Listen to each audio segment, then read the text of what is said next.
What's up guys, Bron's back with a new video, and this is a highly anticipated laptop that I've been wanting to review since, the first time I went to Best Buy and I was looking at gaming laptops. This is the MSI GS66, and it's something that I compared to the Razer Blade the first time I walked into Best Buy, and I was like, dang, this is sleek. In addition, this is the latest offering from MSI. It has the 8-core Intel processor that rivals the Ryzen 4800H, and I can't wait to benchmark this because it's going to be a good comparison when it comes to comparing it to the latest Ryzen processor. Again, I really love the build quality, so let's just get right into it.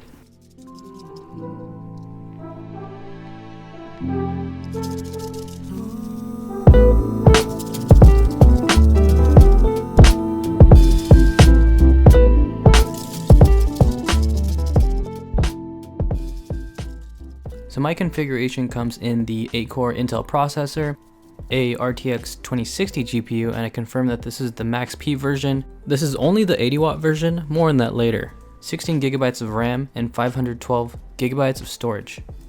So here's the panel that I looked up online and the model number. It is a 240Hz screen with a 5 millisecond response time. What I really liked about this panel was that it had 100% sRGB, which you can tell the difference between, the Electronics RP15, which only had around 96% sRGB. So it's really nice to see that on a gaming laptop. Plus the refresh rate is also really fast. I love playing games on this, and you can kind of tell the difference when even if the frame rates are like around 100, you still kind of could tell the difference because it is a higher refresh rate panel. That could just be me. So the brightness wasn't the brightest, but it's still considerably bright at 300 nits.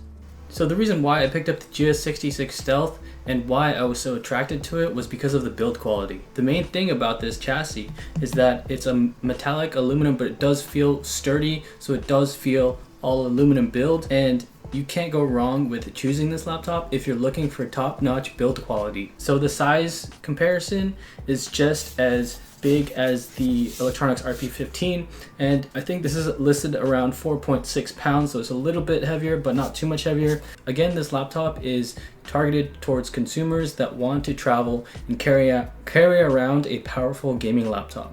So the keyboard has per key RGB lighting, which is nice to have, and also it does have some cool effects. As far as typing experience goes, it's actually one of the best I've ever typed on. The travel distance isn't too low or too high, just right in the middle, and the keys are really nicely spaced out. It reminds me of the latest MacBook Pros, where there's enough surface area for you to type on. When compared to the Electronics RP15, these actually have a softer actuation force, but not too soft, just right in the middle. Now the trackpad is a little bit small for my liking. I don't like how it's so vertically laid out and it's so wide. I'd rather prefer a MacBook style trackpad, and you can definitely see the difference between a Dell XPS type trackpad compared to this. I constantly find myself when I'm scrolling hitting the bottom and the top of part of the mount trackpad, and it's something I could probably get used to, but again, I've tried a lot of laptops and this is just something totally different, so it's something I have to get used to. So the deck is aluminum and the lid is aluminum as well, and there are front firing speakers, which actually you could tell the difference from speakers that are coming out of the sides compared to this. You'll hear the difference when it comes to front firing speakers.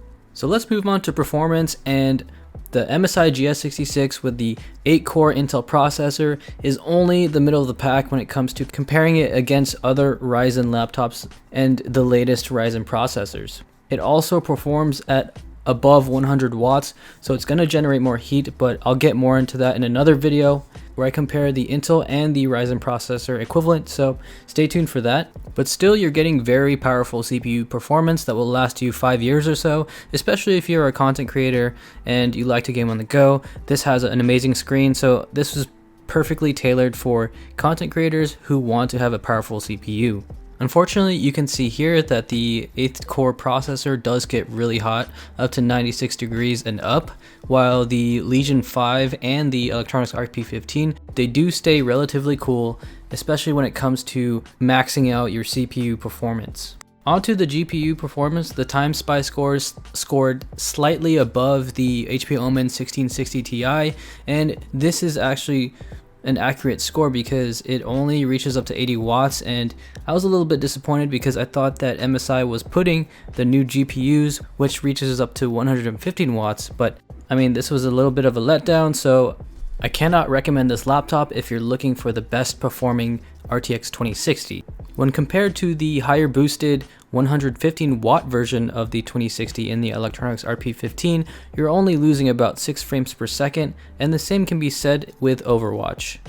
Now, obviously Intel is better for gaming, but to what extent and to how much has this affected these scores, I don't know. That's why I'll be doing a comparison in the next video between those two processors.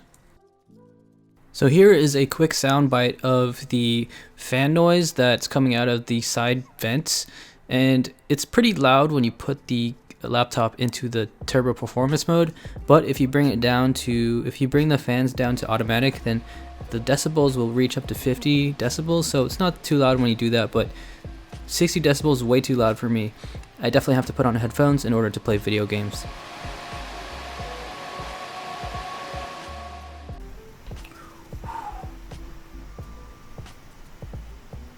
Man, performance benchmarks can get tiring. I wish I had a sponsor to add into that part after.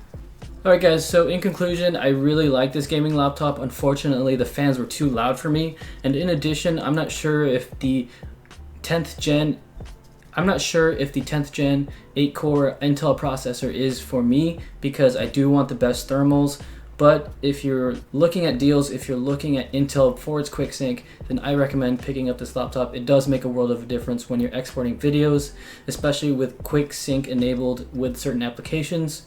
And again, if you're looking for something with really good performance, there should be a 2070 version of this, which would be probably a better value option.